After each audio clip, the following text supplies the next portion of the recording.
খুনের ব্যাপারটা সরি বললে যায় না, প্রত্যেকটা খুনের বিচার হতে হবে। এটা ইনসাফের দাবি। দুনিয়ার সর্বশ্রেষ্ঠ মানুষ ছিলেন মহামানব মুহাম্মদুর রাসূলুল্লাহ সাল্লাল্লাহু আলাইহি ওয়াসাল্লাম। আল্লাহ নিজে রব্বুল আলামিন, আর মুহাম্মদুর রাসূলুল্লাহ সাল্লাল্লাহু আলাইহি ওয়াসাল্লাম রাহমাতুল লিল আলামিন। মক্কা বিজয়ের সময় যে মক্কাবাসী তাকে এত কষ্ট দিয়েছিল, শেষ পর্যন্ত তাকে হত্যার সিদ্ধান্ত নিয়েছিল, তিনি হিজরত করে মদিনায় আশ্রয় নিয়েছিলেন। ফিরে এসে তিনি সবাইকে মাফ করে দিলেন, তবে 10 কিংবা 13 জনের নাম ধরে বললেন, এদেরকে যেখানে পাওয়া যাবে ওই জায়গায় এদেরকে খুন করতে হবে, কারণ এদের হাত নিরীহ মানুষের রক্তে লাল, এরা মানুষ খুন করেছে, সুতরাং যে খুন হয়েছে তার ব্যাপার আমি মাফ করে দিতে পারবো না।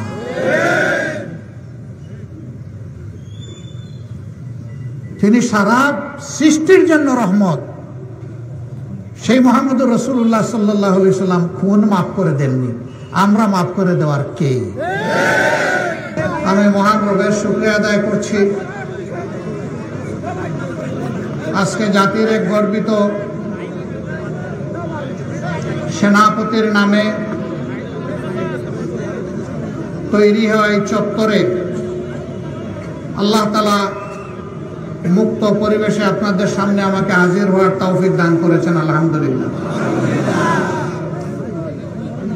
সাংবাদিক বন্ধুরা তাদের পেশাগত দায়িত্ব পালন করবেন, এই জন্য তাদের পিছনে যারা বসে আছেন তারা কষ্ট করে শুনবেন আর একটু ধৈর্য ধরবেন এবং তাদেরকে সহযোগিতা করবেন।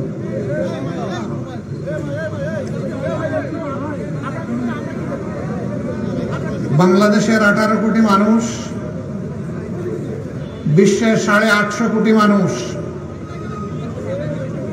যার কাছ থেকে অনুপ্রেরণা পেয়েছে মানবতার মুক্তির জন্য লড়াইয়ের, ডানা মেলে বুক পেতে গুলি বরণ করার জন্য, সেই মানুষটি হচ্ছে আপনাদের গর্বের সন্তান, দেশ এবং জাতির শ্রেষ্ঠ বীর, আমাদের সন্তানতুল্য আবু সাঈদ। আবু সাঈদ এবং আবু সাঈদের পথ ধরে যারা জীবন বাজি রেখে ফ্যাসিবাদকে বাংলাদেশ থেকে বিদায় করার জন্য বাংলাদেশের প্রত্যেকটি ঘর থেকে যারা বের হয়ে এসেছিল,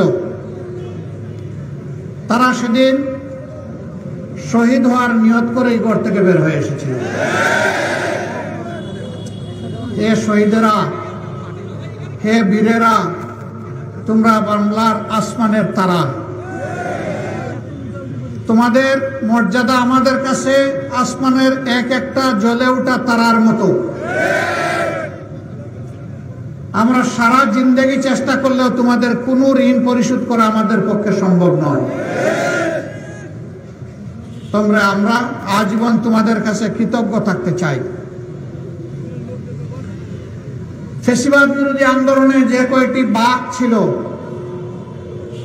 এর মধ্যে সবচেয়ে বড় বাঁক রচিত হয়েছিল আবু সাঈদের শাহাদতের মধ্য দিয়ে।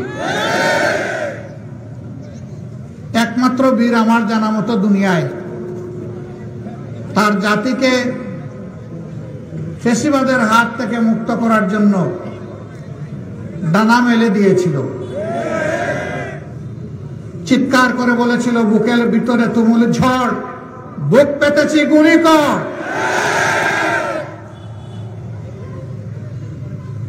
দেশের মানুষকে কলিজা দিয়ে ভালো না বাসলে গুলি বরণ করার এমন কলিজা মানুষের হয় না। অতি সাধারণ পরিবারের একটি সন্তান। আমরা সিদ্ধান্ত নিয়েছিলাম 8 তারিখে যে 9 তারিখ থেকে প্রত্যেকটি শহীদের বাড়িতে যাব ইনশাআল্লাহ। আমি যাব, আমার সঙ্গীরা যাবে। এবং আমরা শুরু করব আবু সাইদকে দিয়ে। আল্লাহ তাআলার বড় মেহেরবানি, আল্লাহ তাআলা আবু সাইদের মা বাবার সামনে হাজির হয়ে আমাদেরকে সালাম দেওয়ার তৌফিক দিয়েছিলেন। আমরা নিজেরা গর্বিত হতে এসেছিলাম, তাদেরকে গর্বিত করতে আসেনি। তারা গর্বের জায়গায় আল্লাহ তাদেরকে পৌঁছে দিয়েছেন, আলহামদুলিল্লাহ। এমন সন্তান সমস্ত মায়ের পেটে জন্ম নেয় না, প্রতি ঘরে প্রতি যুগেও হয় না, শতাব্দীতেও হয় না, সহস্রাব্দীতে এমন একটার মুখ দেখা কঠিন হয়। আপনারা ধন্য রংপুরবাসী, আল্লাহ তাআলা সেই গর্বের সন্তানটা আপনাদেরকে উপহার দিয়েছিলেন। আবু সাইদ চলে গেছে, 18 কোটি মানুষকে জীবন দিয়ে গেছে তার জীবনের বিনিময়ে।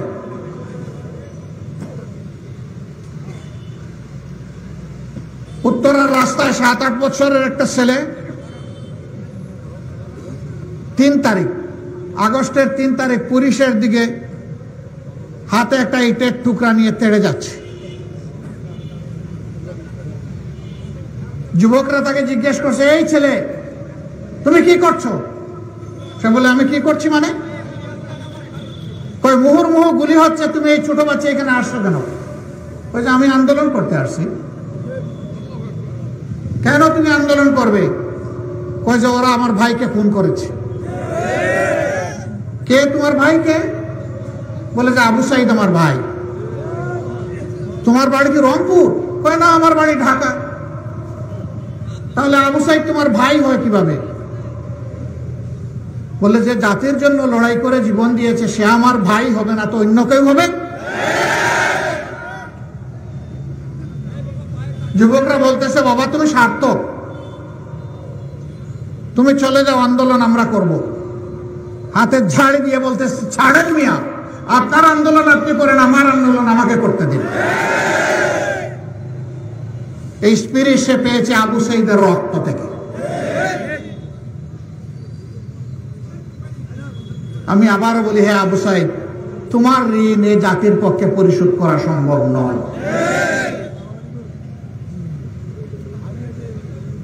আমাদের যে 1,500-2 হাজার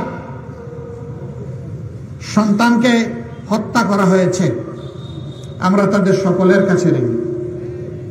মহান রবের দরবারে দোয়া করি, আল্লাহ তাআলা তাদেরকে শহীদ হিসাবে কবুল করুন।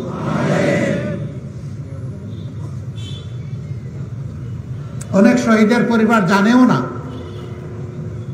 তার সন্তান, তার ভাই, তার স্বামী, তার পিতার লাশটা কোথায় আছে। তিনি আন্দোলনে বের হয়েছেন, পরিবারকে বলে যে আমি যাচ্ছি, আর ফিরে যাননি। 6টা মাস হয়ে গেল। বিভিন্ন এলাকায় যাই, ওই মানুষগুলো এসে বলে, যারা শহীদ হয়েছে, কবর দেওয়া হয়েছে, তাদের পরিবার তো অন্তত এতটুকু সান্ত্বনা পাচ্ছে যে আমার আপনজন এখানে ঘুমায় আছে। কিন্তু আমাদের কাছে কোনো জবাব নাই যে আমার সন্তান কোথায় আছে। শিশুরা বলে আমার বাবা কোথায় আছে, যুবতী বোনটি বলে আমার স্বামীটি কোথায় আছে, তার ভাই বোনেরা জিজ্ঞেস করে আমার ভাই কোথায় আছে। আমরা তার কোনো জবাব দিতে পারি না। কিভাবে দিব বলুন? 4 তারিখে মানুষ খুন করে ঢাকার আশুলিয়ার রাস্তায় ট্রাকের উপরে লাশগুলাকে ছুঁড়ে মারা হলো। ট্রাকের উপরে লাশের স্তূপ হয়ে গেল, পেট্রোল ছিটিয়ে আগুন ধরে ছাই বানাই ফেলা হলো। তাদের লাশ কে কোথায় পাবে? একই দিনে রামপুরায় সারাদিন ইন্টারনেট বন্ধ করে খুন হওয়া মানুষগুলোকে গুম করে ফেলা হয়েছে।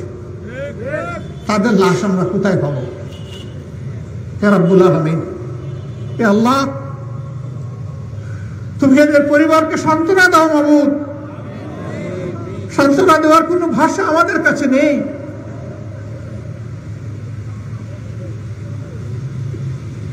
ঢাকার নারায়ণগঞ্জের সাইনবোর্ডে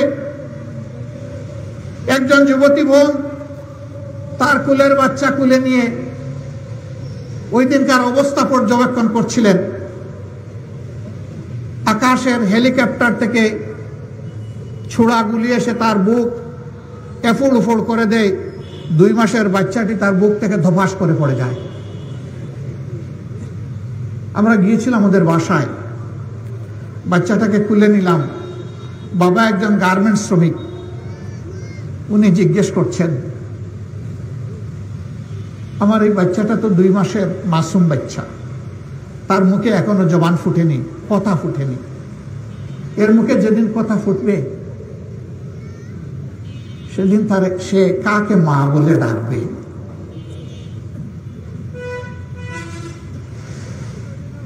এখন আমার এই বাচ্চার মা কেউ?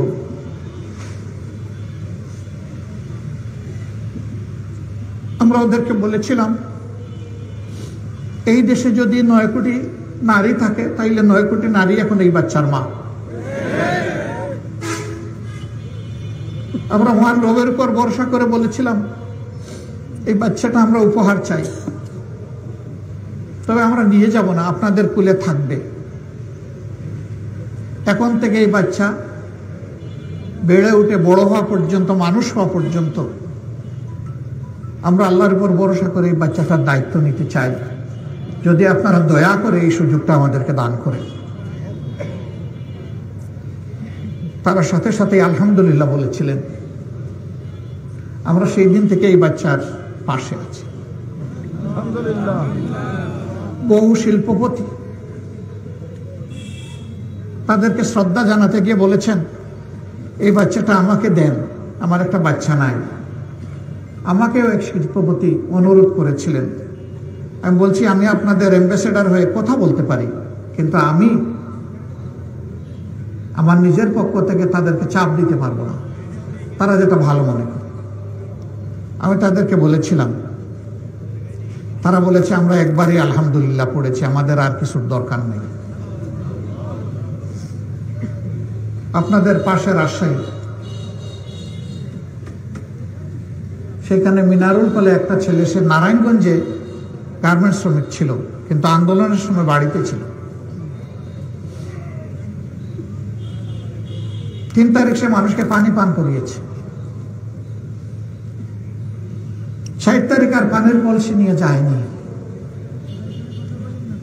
সেও আন্দোলনে শরিক হয়ে গিয়েছে। যাওয়ার 1 ঘন্টার পরেই পরিবারে খবর এসেছে, তোমাদের আপনজন গুলিবিদ্ধ হয়েছে। আসলে সে জায়গায় নিহত হয়েছে। আপনজন গিয়ে তার লাশ নিয়ে আসলো। আমি তাদের বাড়িতে গিয়েছিলাম। 3টি বাইক, 2 জন রিক্সা চালায় আর 1 জন গার্মেন্টস শ্রমিক। গরিবের সংসার, বাবা নাই, মা আছে, 3 জনই বিবাহিত। এ ছোট, 22 বছর বয়স। পরিবারের সদস্যদেরকে দেখে যখন সহানুভূতি জানাবো, এক এক করে সবার খবর নিচ্ছি। তার স্ত্রীকে যখন জিজ্ঞেস করলাম, মা তুমি কেমন আছো? বলল, আলহামদুলিল্লাহ ভালো আছি, কিন্তু আমি তো 6 মাসের অন্তঃসত্ত্বা, আমার এই গর্বের সন্তানের কি হবে বাবা? আমি বলেছিলাম, আল্লাহ তার উত্তম অভিভাবক, এবং তোমার পরিবার সুদ্ধা এই সন্তান এখন আমাদের পরিবার। আমার একটা ছোট ভাই কানাডায় থাকে, সে শুনেছে যে এর দায়িত্ব আমরা নিয়েছি। আমাদের কাছে আবদার করলো যে ভাই, আপনাদের হাত দিয়ে এই পরিবারের দায়িত্ব আমি পালন করতে চাই, আমি কি সুযোগটা পাবো? আমি বলছি, হ্যাঁ তুমি পাবো। আলহামদুলিল্লাহ ওই দিন থেকে সেই পরিবারের সাথে আছে। আলহামদুলিল্লাহ।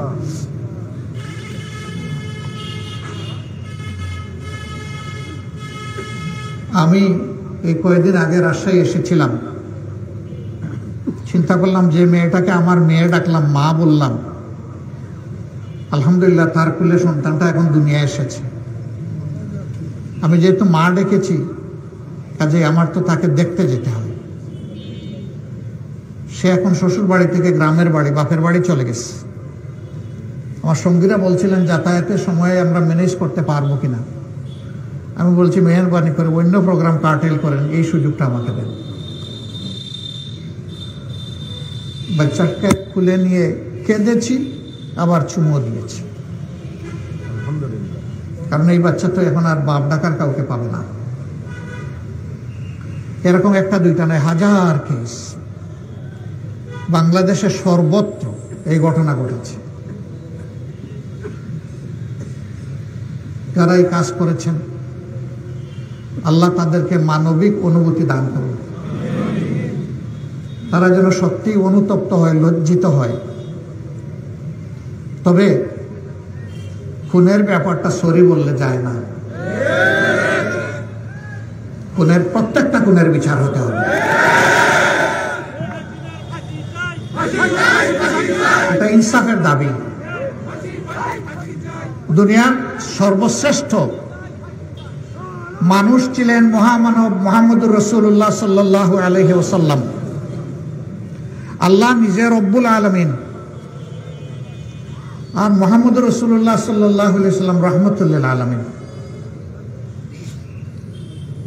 মক্কা বিজয়ের সময় যে মক্কাবাসী তাকে এত কষ্ট দিয়েছিল, শেষ পর্যন্ত তাকে হত্যার সিদ্ধান্ত নিয়েছিল, তিনি হিজরত করে মদিনায় আশ্রয় নিয়েছিলেন। ফিরে এসে তিনি সবাইকে মাফ করে দিলেন। তবে 10 কিংবা 13 জনের নাম ধরে বললেন, এদেরকে যেখানে পাওয়া যাবে ওই জায়গায় এদেরকে খুন করতে হবে, কারণ এদের হাত নিরীহ মানুষের রক্তে লাল।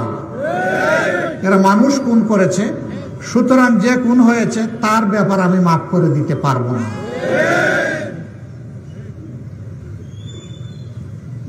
তিনি সারা সৃষ্টির জন্য রহমত। সেই মুহাম্মদুর রাসূলুল্লাহ সাল্লাল্লাহু আলাইহি ওয়াসাল্লাম খুন মাফ করে দেননি, আমরা মাফ করে দেওয়ার কে?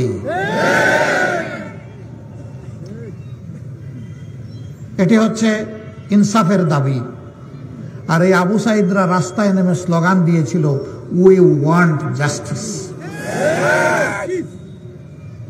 আমরা ন্যায় বিচার চাই, আমরা বৈষম্য চাই না। ন্যায় বিচারের দাবি হচ্ছে প্রত্যেকটি খুনের বিচার হতে হবে। ঘটনার পরে আমরা চেষ্টা করেছি, যেখানেই একটা শহীদের বাড়ির সন্ধান পেয়েছি সেখানে গিয়ে হাজির হওয়ার জন্য। আল্লাহ আমাদের যেটুকু সামর্থ্য দিয়েছেন আমরা ওই সামর্থ্য নিয়ে তাদের পাশে চলে গেছি, এমনকি ধার দেনা করে চলে গেছি। কারণ জাতিকে যারা কৃতজ্ঞ করেছেন, ঋণী করেছেন, তাদের ঋণ সামান্য অর্থকড়ি দিয়ে পরিশোধ হয় না। তাদের ঋণ পরিশোধ হয় কলিজা থেকে বের হওয়া প্রত্যেকটা চোখের পানির ফোঁটা দিয়ে। আমরা শহীদদের বাবাদের কপালে চুমু দিয়ে কেঁদেছি, তারাও কেঁদেছে আমাদেরকে বুকে জড়িয়ে। আর আমরা তাদেরকে কথা দিয়েছি, আপনাদের সন্তানেরা যে কারণে জীবন দিয়েছে আমরা সেই কারণের লক্ষ্য অর্জিত না হওয়া পর্যন্ত আমাদের লড়াই অব্যাহত থাকবে।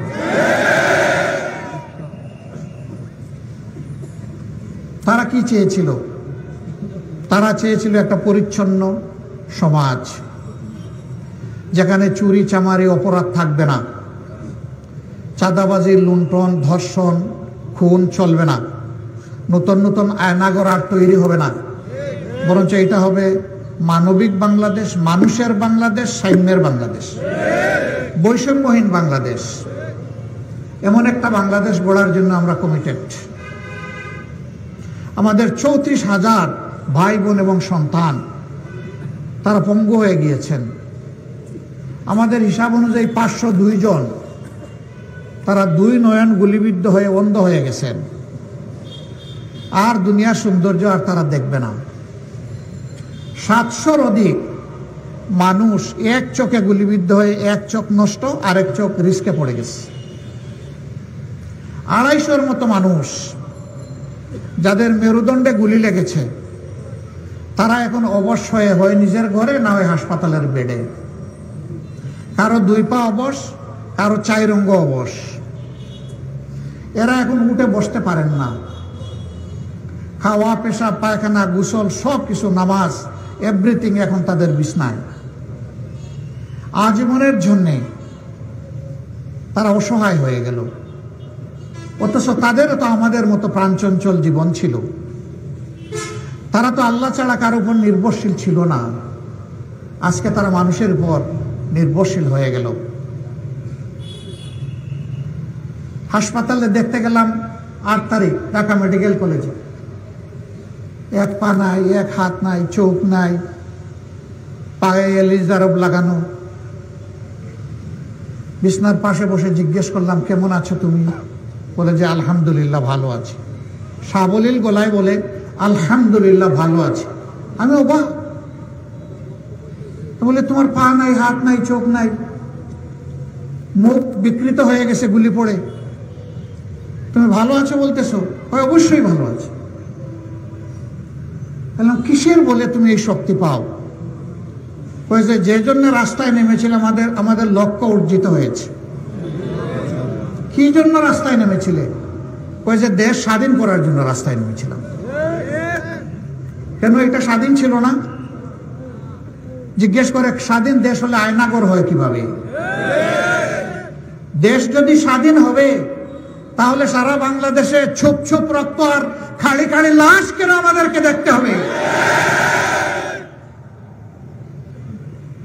আলিম উলামা, শিক্ষিত ভদ্র মানুষ, সমাজের জন্য যারা সর্বত্র কল্যাণকর কাজ করে, তাদের দিয়ে জেল ভরে কেন? বললাম ভাই রে, জাতির জন্য যদি আরেকবার এইরকম প্রয়োজন হয়, তুমি তো তোমার সম্পদ বিলিয়ে দিছো, আর তো পারবা না। একজন গর্জন করে বলল, কেন পারবো না? আল্লাহ আমার একটা হাত নিয়েছেন, একটা হাত বাকি আছে, 2টা পা বাকি আছে। আবার প্রয়োজন নিলে তাই নিয়ে রাস্তায় নামবো। ঢাকা এক মা 10 মাসের সন্তান কুলে নিয়ে তিনি রাস্তায় এসেছেন। মুহুর্মুহু গুলি, সারা রাস্তা রক্তে ভেসে যাচ্ছে, লাশের পর লাশ, আহত এক লোকের পর আরেক লোক টানা হচ্ছে। সবাই মিলে বলল, মা কি কাজ করলেন আপনি? বলে কি কাজ করলাম? ওই যে বুকের শিশু কোলে নিয়ে আপনি এখানে চলে এসেছেন। আসছি তো, বুঝে শুনে আসছি। ওই যে অবুজ শিশুকে এইভাবে নিয়ে আসতে হয় এইগুলির মুখে। ওই আপনারা শুনেন, শিশু আমার একটা নয়, বাংলাদেশে আজকে যতগুলা শিশু রাস্তায় নেমেছে সবগুলো আমার শিশু।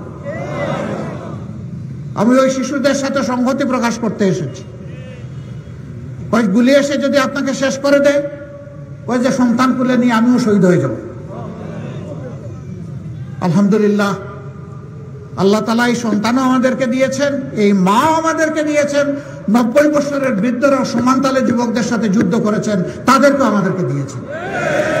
সুতরাং এই জাতি একটা বীরের জাতি, আলহামদুলিল্লাহ। আমি আল্লাহ শুকরিয়া আদায় করি, হে রাব্বুল আলামিন, তুমি বাংলাদেশের মায়েদের পেটে তুমি বেশি বেশি করে বীরের জন্ম দাও। একটা চুরও যেন আর জন্ম না নেয়। যারা জাতির সম্পদ চুরি করে বিদেশে পাচার করবে, ওই রকম কুসন্তান থেকে এই জাতিকে আল্লাহ তুমি হেফাজত করো। এই সব কিছুর সমাধান তো হতে হবে। তো সমাধানটা কিভাবে হবে? হত্যার বদলে হত্যা, হিংসার বদলে প্রতিহিংসা, প্রতিহিংসার আগুনে জ্বলে পুড়ে সবাই আমরা ছাই হব? শান্তি ফিরিয়ে আনতে হবে। তাহলে শান্তির রাস্তায় হাঁটতে হবে। যারা মুসলমান আছেন সকলের অন্তরে থাকে, আহা একটা বার যদি আল্লাহর গড় আর নবীর রওজাটা জিয়ারত করতে পারতাম, থাকে না? আল্লাহ কবুল করুন। আপনি যাবেন মক্কায়, রাস্তা ধরেছেন মস্কোর, আপনি কি মক্কায় যেতে পারবেন? আপনাকে মক্কায় যেতে হলে মক্কার রাস্তা ধরতে হবে। তাহলে ইনশাআল্লাহ আল্লাহ চাইলে আপনাকে মক্কায় পৌঁছাবেন। শান্তির রাস্তা একটাই, সেটা হচ্ছে আল্লাহ তাআলা সমস্ত সৃষ্টির মালিক।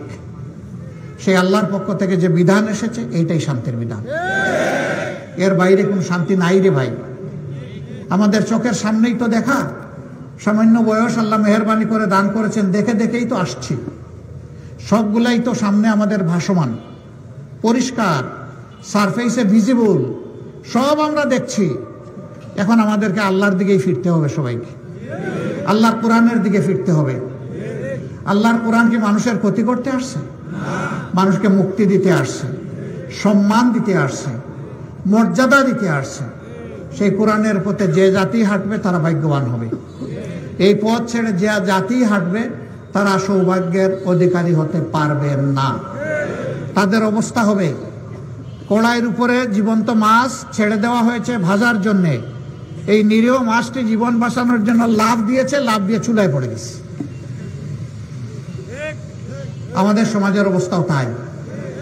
বাঁচতে হলে লাফ দিয়ে মাটিতে পড়তে হবে আপনাকে, অথবা পানিতে পড়তে হবে আপনাকে। সেই আশ্রয় হচ্ছে আল্লাহর বিধান। বাংলাদেশ জামাতে সেই বিধানের জন্য কাজ করছে। আল্লাহর কসম, আল্লাহ আমাদের অন্তরের খবর জানেন। ব্যক্তিগতভাবে আমরা কেউ কোনো নেতা হওয়ার জন্য এই কাজ করি না। আমরা করি দেশের মানুষকে একটু সেবা যদি করতে পারি, এইটাই মনে করি যে আল্লাহর পক্ষ থেকে আমাদের জন্য অনেক বড় নিয়ামত। এই পরিবর্তনের পরে আমরা দেশবাসীকে অনুরোধ জানিয়েছিলাম, মেহেরবানি করে শান্ত থাকুন, ধৈর্য ধরুন, শৃঙ্খলা ফিরিয়ে আনতে সহায়তা করুন। আলহামদুলিল্লাহ, বাংলাদেশের মানুষ যে দায়িত্বশীলতার পরিচয় দিয়েছে। দগদগে ঘা, খড়, শহীদের লাশ, চতুর্দিকে রক্ত তখনও তাজা ভাসছে, হাসপাতালের মর্গগুলো লাশের স্তূপ। সেই অবস্থায় দেখা গেল না, কোথাও কারো জীবনের উপরে কাউ হাত দিচ্ছে না, ইজ্জতের উপরে হাত দিচ্ছে না, সম্পদের উপরে হাত দিচ্ছে না। বাংলাদেশের মানুষ দায়িত্বশীলতার পরিচয় দিয়েছে। যারা বিদায় নিয়েছেন তারা বলেছিলেন এই দল যদি ক্ষমতা থেকে চলে যায় তাহলে 2 দিনে 5 লক্ষ মানুষকে খুন করা হবে। বাংলাদেশের 5 লক্ষ মানুষ খুন হয়েছে? 5 তারিখ, 6 তারিখ, 7 তারিখ হয় নাই। কেন হয় নাই? তারা খুনি হতে পারেন, কিন্তু এই জাতি খুনি নয়। এই জাতির জ্ঞান আছে। এই জাতির মানুষ তার দেশকে, তার মাটিকে, তার মানুষকে ভালোবাসে, সম্মান করে। তারা তো চেয়েছিলেন লক্ষ লক্ষ মানুষ খুন করে হলেও তারা তাদের গদিটা টিকিয়ে রাখবেন। আল্লাহ তাআলার ভাষা বলে আমি বিদায় নিচ্ছি। বলিল্লাহুম্মা মালিকাল মুলকি তুতিল মুলকা মান তাশা ওয়া তানজিউল মুলকা মিম্মান তাশা ওয়া তুইজ্জু মান তাশা ওয়া তুযিল্লু মান তাশা বিয়াদিকাল খায়র ইন্নাকা আলা কুল্লি শাইইন কাদির। আল্লাহ তাআলা বলছেন ক্ষমতা দেওয়ার মালিক আল্লাহ, আর জালিম হলে কেড়ে নেওয়ার মালিক আল্লাহ। সম্মান দেওয়ার মালিক আল্লাহ, সম্মান কেড়ে নেওয়ার মালিক আল্লাহ। রাজনীতি যারা করেন তাদের কাছে আমার বিনীত অনুরোধ, ভাই, বন্ধু, সন্তান, দুস্থ, মেহেরবানি করে শহীদের রক্তের প্রতি সম্মান দেখান। ত্যাগী, আমাদের আহত, আমাদের পঙ্গু ভাই বোনদের প্রতি সম্মান দেখান। সমাজ বিরোধী কোনো কাজ করবেন না মেহেরবানি করে। চাঁদাবাজি মেহেরবানি করে করবেন না। দখল বাণিজ্য করবেন না। মানুষের উপর জুলুম করবেন না। মামলা বাণিজ্য করবেন না। ঘুষখুরি করবেন না। মেহেরবানি করে ছেড়ে দেন। আল্লাহ আপনাদের ইজ্জত বাড়ায় দেবেন। আল্লাহ আপনাদের রিজেকেও বরকত দিবেন। আল্লাহ আপনাদের হায়াতেও বরকত দিবেন। আর যদি এগুলো অব্যাহত রাখেন তাহলে জেনে রাখুন, আমরা শহীদদের রক্ত ছুঁয়ে শপথ নিয়েছি, এই জঞ্জালগুলা সমাজ থেকে নিশ্চিহ্ন না হওয়া পর্যন্ত আমাদের লড়াই অব্যাহত থাকবে। আমাদের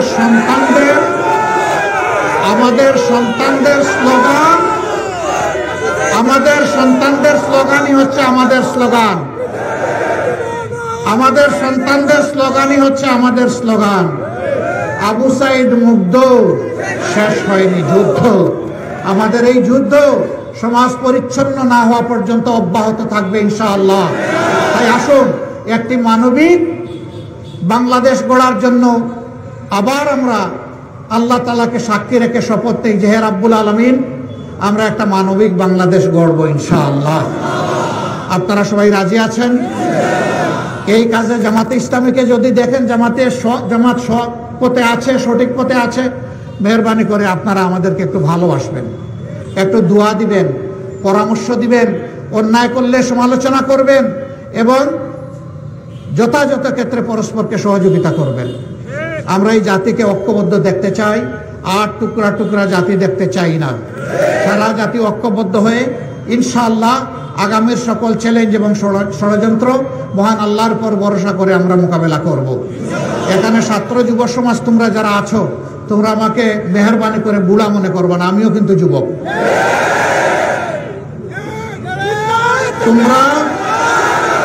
তোমরা ইনকিলাবে, সংগ্রামে, যুদ্ধে, অনাচারের বিরুদ্ধে প্রতিবাদে যেখানে যাবা সেখানে তোমাদের সাথে আমি থাকবো ইনশাআল্লাহ।